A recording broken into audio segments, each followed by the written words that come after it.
Today we're going to remove this wheel. This wheel is going flat. It's got a screw in it. I'm going to show you how to remove the wheel, how to repair the wheel, and then replace the wheel. First of all, you're going to need a strong bar with the vehicle in park.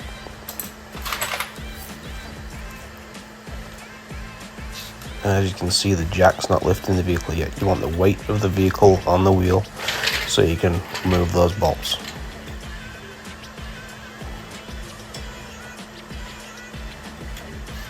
Then we're going to look for somewhere solid under the vehicle. As you can see, this one's lacking some solidity. But I think I found a good spot, so let's see what we can do.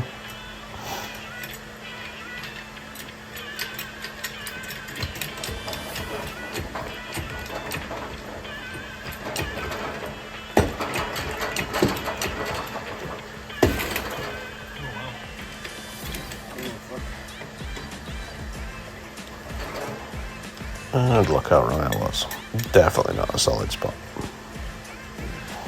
So we're going to go a little further into the vehicle. I should have paid a little closer attention. Get away from the rusty spots and get on something really solid.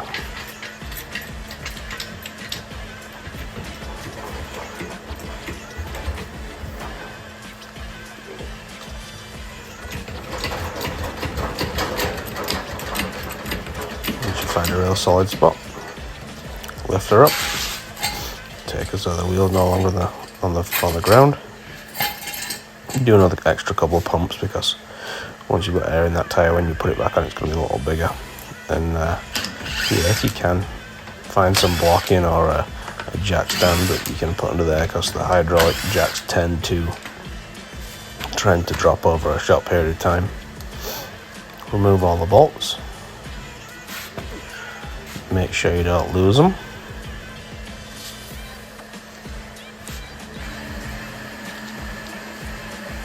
Then identify the problem. As you can see, there it is. We have a Robertson screw firmly wedged in the tyre, causing a slow leak. This tyre is definitely due for a change, but it's going to have to last us a little while longer yet, so we shall repair this first. At least enough to get us to the shop to get some new tyres.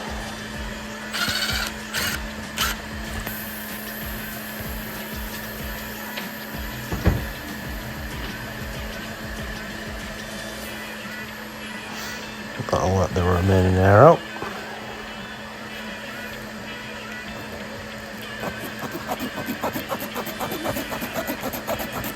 So you're going to get this reaming tool.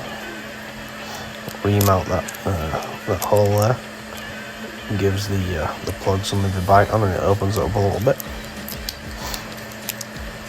So there's a few different options, but this is the one we're using today. This rubber plug. I'll have these linked in the description too, if you need to buy any if you don't already have, or you can buy them from your local Canadian Tire or such. You got to flatten the end of that rubber plug to get it in this second tool. This tool, this is the tool you're going to use to depress it into the tyre. So if you need, pull it through with some pliers or something like I'm doing there, and just flatten it down just to make life a little easier for yourself.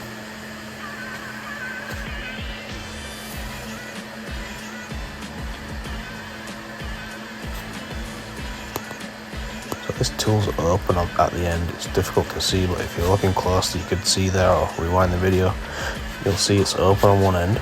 And what we do is we push it through the hole we've made, as easy as I might be making that look. And once she's all the way in, and by all the way in, it's can be halfway, something like that. You want some of the rubber bung sticking out. Just pull it real sharp like that, and you'll be left with the rubber left in there. You can cut them down, but you don't necessarily need to. So yeah, refill the tyre there, just check its max capacity on the side of the tyre there, and make sure you don't overinflate. And there you go, there's that jack that had dropped down while we were working on this tyre.